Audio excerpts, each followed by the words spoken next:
Bago ang lahat, luma muna. Must-win situation ang Golden State versus Portland. Kapag nanalo sila, may chance ang Golden State na makapasok sa playoffs. Kung mananalo din sila versus sa Clippers na must-win situation din.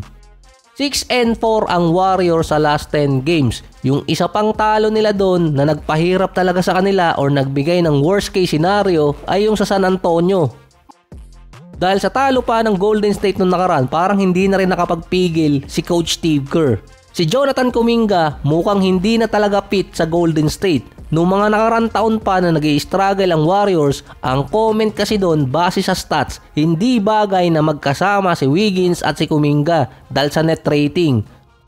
Mas pinili ni Coach Steve Kerr last year hanggang ngayon mid-season na ilagay si Wiggins kumpara kay Kuminga. Nag-a-average pa rin naman siya ng 15 points, 4 rebounds at 2 assists per game.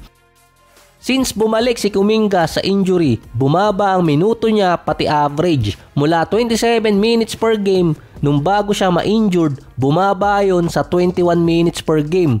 12 points, 3 rebounds at 44 and 18%. Based pa kay Steve Kerr, nung nasa process pa lang ng pagbabalik si Kuminga, pinapanood niya yung mga clip ni Butler sa Golden State. Paano maging fit sa isang team at sa rotation. Dahil nga ang komento ni Steve Kerr kay Kuminga, inuunang magpasikat para sa kontrata. Baka dito pa matanggal si Steve Kerr after off-season kapag nalaglag din sila sa playoffs or play-ins dahil hindi niya magawang maging fit si Kuminga sa rotation. Inamin niya kasi sa panibagong interview na kapag magkasama si Draymond, Butler at Kuminga sa loob ng court, nagkakaroon ng problema dahil sa spacing. Nung dumating si Butler, aminado din si Steve Kerr na nakuha niya yung malaking parte ng minuto ni Kuminga at nagsimulang manalo no ng Golden State. Kahit sa ang combo ilagay si Butler naging effective, bukod lang kapag sinama siya kay Kuminga. Ang may mataas na net rating pa sa Golden State, si Butler, kasama niya si Draymond Green dahil sa defense nila at spacing. Pero dahil nga merong Kuminga, kapag nilagay siya doon, biglang babagsak.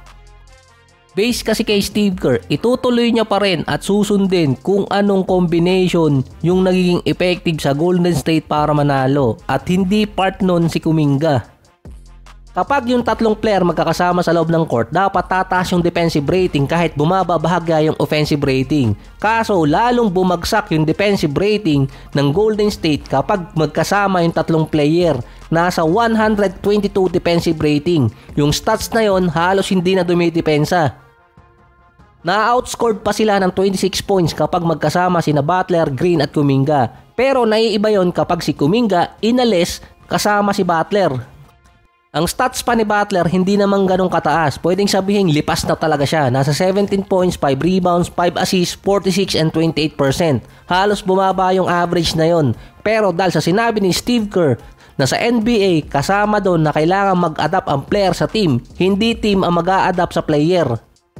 Tulad sa Knicks, substitution pattern na aabangan ng mga teams sa kanila sa playoffs. Doon sila posibleng matalo. Sa Golden State naman, kung sakaling makapag-play-ins or playoffs, ibinigay agad ni Steve Kerr yung isa sa weakness nila. Hindi isasama si Kuminga kay na Butler at Draymond Green. Kapag sinama pa rin siya doon hahabulin ng ibang teams yung Golden State dahil nga na-outscored sila.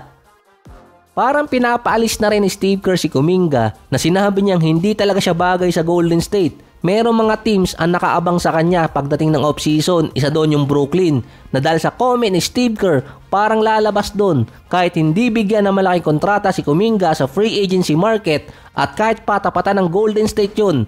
Alam ng mga teams na posibleng umalis siya ng Warriors dahil yung mismong coach na ang nagsabing hindi siya magiging fit sa team.